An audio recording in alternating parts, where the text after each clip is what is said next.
Assalamualaikum warahmatullahi wabarakatuh. Perkenalkan, nama saya Adi Prayoga Pangestu, NIM 64 kelas 1B. Perkenalkan, nama saya Fajar Romansyah, NIM 58 kelas 1B. Perkenalkan, nama saya Muhammad Faransa, NIM 41 kelas 1B. Perkenalkan, nama saya Rahmat Alex Widodo, NIM 69 kelas 1B.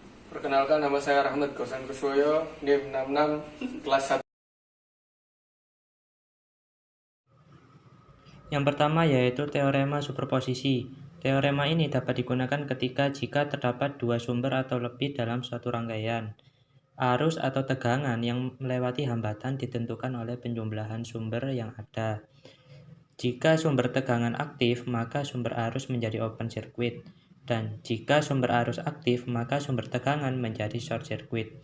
Berikut langkah-langkah dalam menyelesaikan teorema superposisi. Yang pertama, kita aktifkan sumber tegangan dulu, sehingga sumber arus menjadi open circuit. Yang kedua, kemudian bergantian. Sumber arus aktif, maka sumber tegangan menjadi short circuit. Dan yang ketiga, arus atau tegangan yang melewati hambatan ditentukan oleh penjumlahan. Berikut ini merupakan contoh soal yang dapat diselesaikan menggunakan teorema superposisi. Nah, soalnya tentukan nilai arus yang melewati hambatan RL sebesar 16 ohm. Nah, langkah yang pertama, kita aktifkan sumber tegangan, maka sumber arus menjadi open circuit, menjadi rangkaian terbuka. Nah, ini menjadi rangkaian apa? Rangkaian seri. Jadi R seri sama dengan R1 ditambah RL. R1 nya 24 ditambah 16 itu 40 ohm. Jadi arus total itu sama dengan arus IL1 sama dengan V per R total. V nya berapa? V nya 20 bagi 40 itu 0,5 ampere. Nah, langkah yang kedua, kita aktifkan sumber arus, maka sumber tegangan menjadi short circuit, nah, menjadi rangkaian tertutup. Nah, ini menjadi rangkaian paralel. Nah, ingat konsep pada arus pada rangkaian paralel itu berbeda. Jadi kita cari R paralelnya dulu. Nah, cara cepatnya ini 24 ini. 24 dikali 16. 24 ditambah 16. R paralelnya sama dengan 24 kali 16 per 40. Nah, kita menggunakan pembagi arus, di mana IX sama dengan R paralel per RX dikali I. Nah, IL2. Nah, ini IL1. IL2 sama dengan R paralelnya 24 kali 16 per 40 dibagi RL-nya 16 dikali I-nya 2 ampere kali 2, ini 8. Jadi IL2-nya sama dengan 24 kali 16 per 40 dikali 1/8.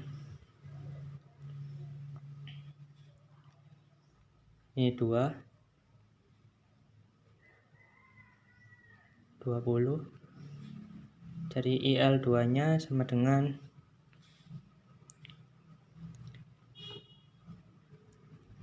ini bagi 2 12 bagi 2 10. Di IL2 nya 1,2 ampere. Nah, kita lihat dulu di sini. Ini arusnya mengarah ke bawah. Nah, ini pecah ke sana dan ke sana. Nah, berlawanan dengan arah arus IL.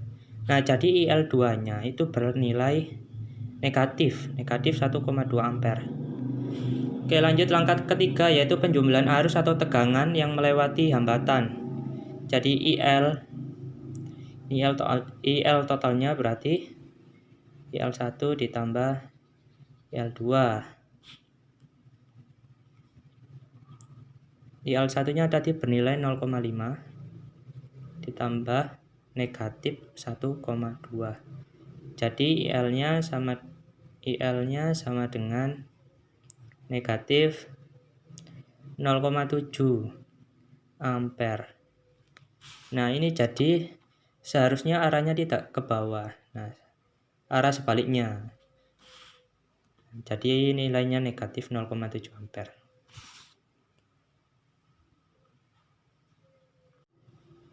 Teorema yang kedua yaitu teorema Thevenin.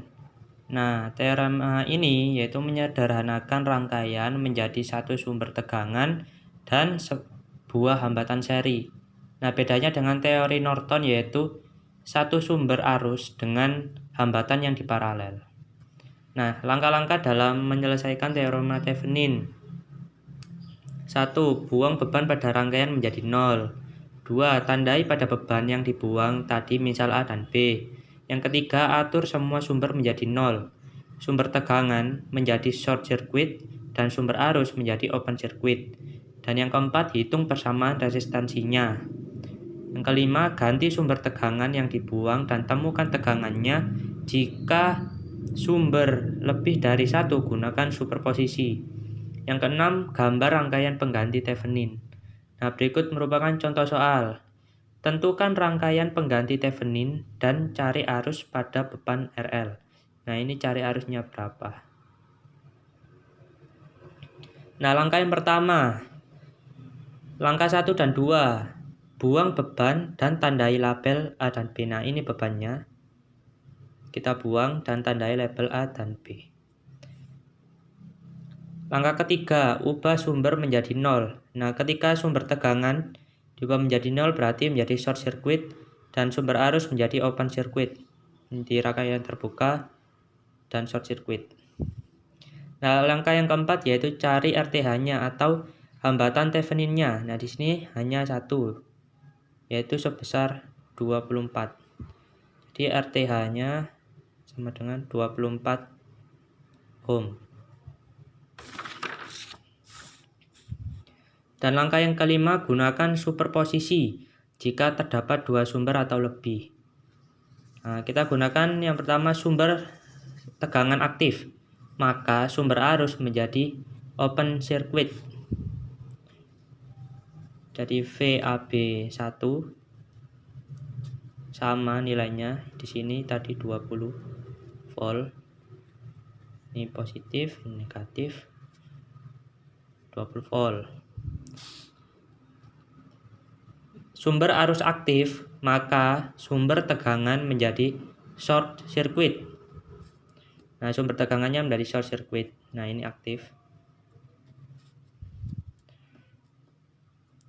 Nah, ini arusnya mengalir ke sini. Arusnya mengalir ke sini. Ini positif.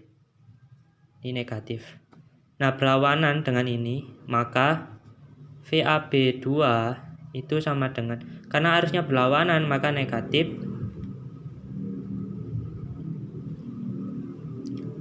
I-nya 2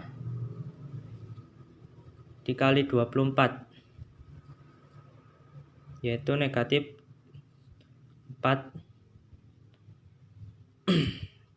negatif 48 volt.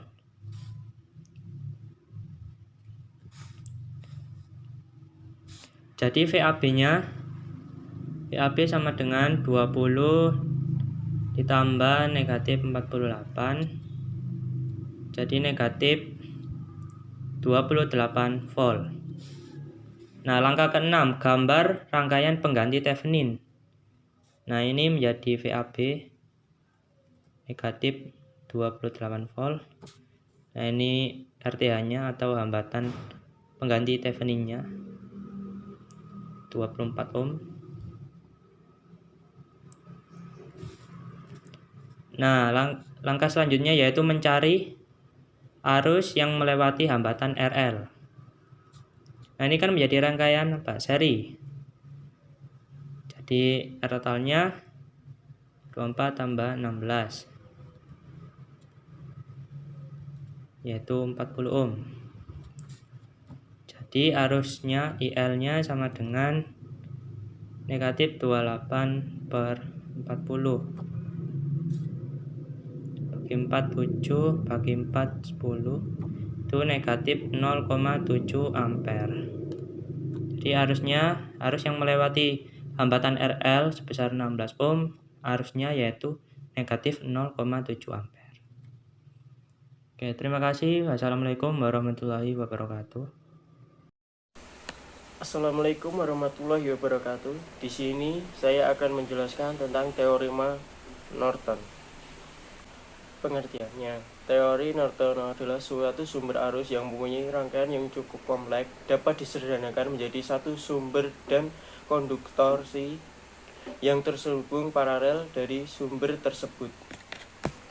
Seperti gambar tersebut di sini, bahwa R1, R2, dan R3, dan R4 akan menjadi RT, dan sedangkan sumber tegangan menjadi sumber Norton.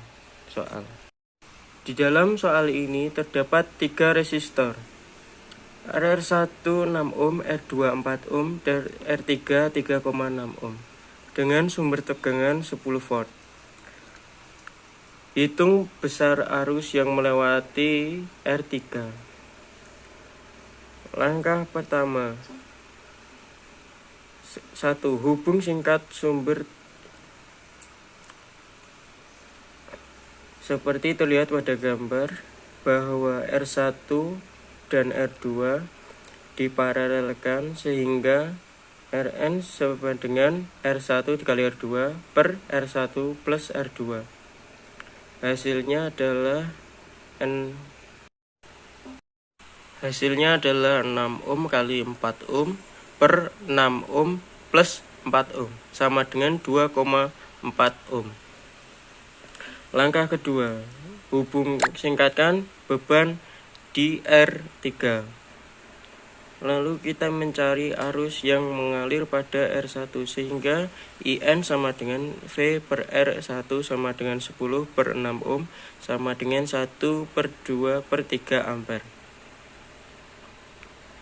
Di yang ketiga, hubung IN dan RN secara paralel, seperti gambar di samping.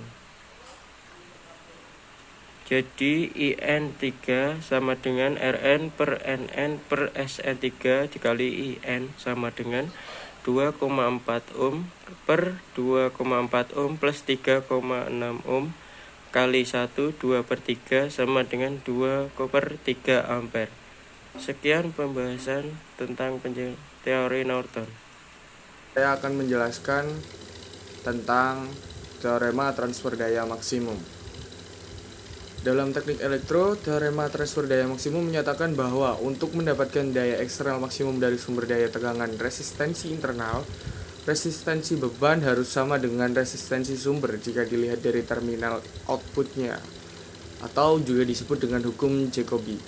Teorema tersebut menghasilkan transfer daya maksimum dari sumber daya ke beban dan bukan efisiensi maksimum daya yang berguna dari total daya yang dikonsumsi jika resistensi beban dibuat lebih besar dari resistensi sumber. Tinggi dari daya sumber ditransfer ke beban, tetapi besarnya daya beban berkurang karena resistensi rangkaian total meningkat. Jika resistensi beban dibuat lebih kecil dari resistensi sumber, maka efisiensi menurun karena sebagian besar daya akhirnya dihamburkan di sumber. Meskipun daya total yang dihamburkan meningkat karena resistensi total yang lebih rendah, jumlah daya yang dihamburkan dalam beban akan berkurang. Teorema menyatakan bagaimana memilih sehingga memaksimalkan transfer daya resistensi beban setelah resistensi sumber diberikan. Ini adalah kesalahpahaman untuk menerapkan teorema dalam skenario yang berlawanan. Itu tidak mengatakan bagaimana memilih resistensi sumber untuk resistensi beban yang diberikan. Faktanya resistensi sumber yang memaksimalkan transfer daya dari sumber tegangan selalu nol, karena sumber tegangan ideal hipotesis.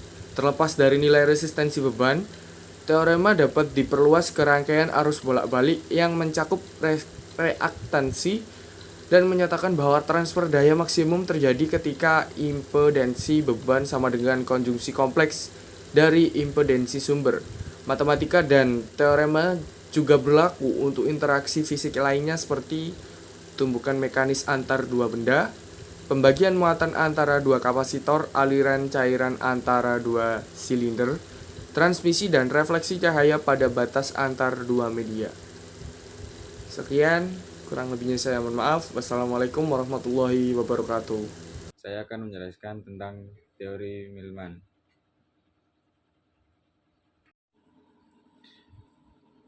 Teori Millman.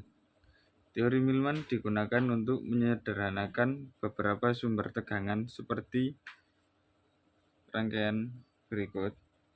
Meskipun teorema yang lain bisa diterapkan, tetapi teorema Millman memberikan persamaan yang lebih mudah. Jadi misalkan di sini terdapat beberapa sumber tegangan,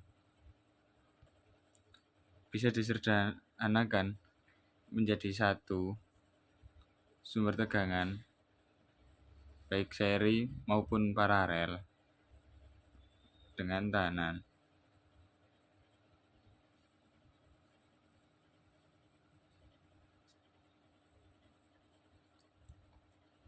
Untuk menghitung E pengganti R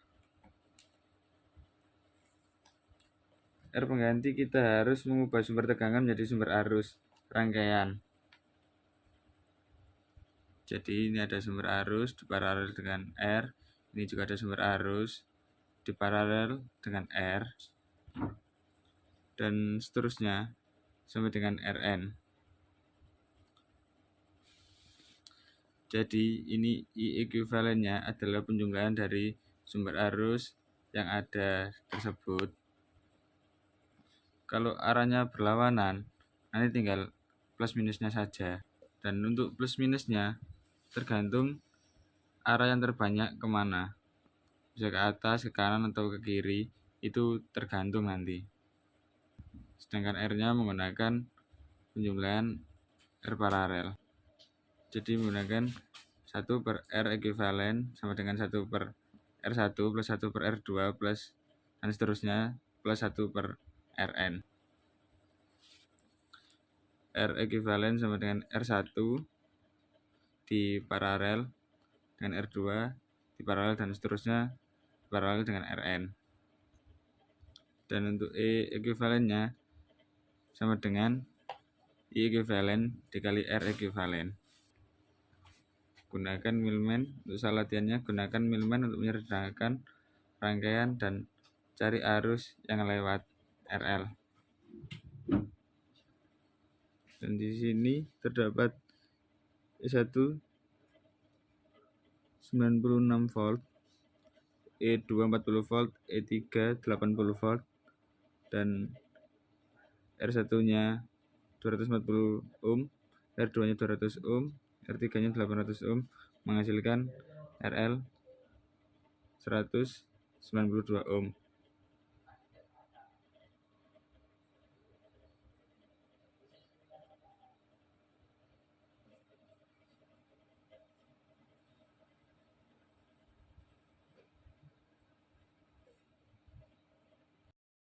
Di sini saya akan menjelaskan tentang teorema substitusi. Teorema substitusi adalah rangkaian yang bisa diganti dengan cabang pengganti. Cabang pengganti memiliki arus dan tegangan yang sama. Seperti contoh gambar di sini. Ya, seperti contoh gambar di sini, yaitu E adalah baterai dan R1 adalah rangkaian yang bernilai 4 kilo ohm, yaitu di sini adalah cabang A dan di sini cabang B.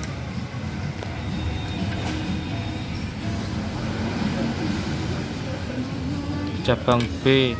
Kemudian rangkaian ini adalah rangkaian kedua yang bernilai 6 kilo ohm plus minus volt AB. AB itu dari mana? Dari sini. Dan kemudian cara penghitungannya adalah volt AB sama dengan kurang buka 6 kilo ohm per 4 kilo ohm plus 6 kilo ohm, kurung tutup, kemudian kurung buka 10 ampere, kurung tutup sama dengan plus 6 6,0 volt. Kemudian I sama dengan 10 volt per 4 kilo ohm plus 6 kilo ohm sama dengan 1 mili ampere. Sekian dari saya. Wassalamualaikum warahmatullahi wabarakatuh.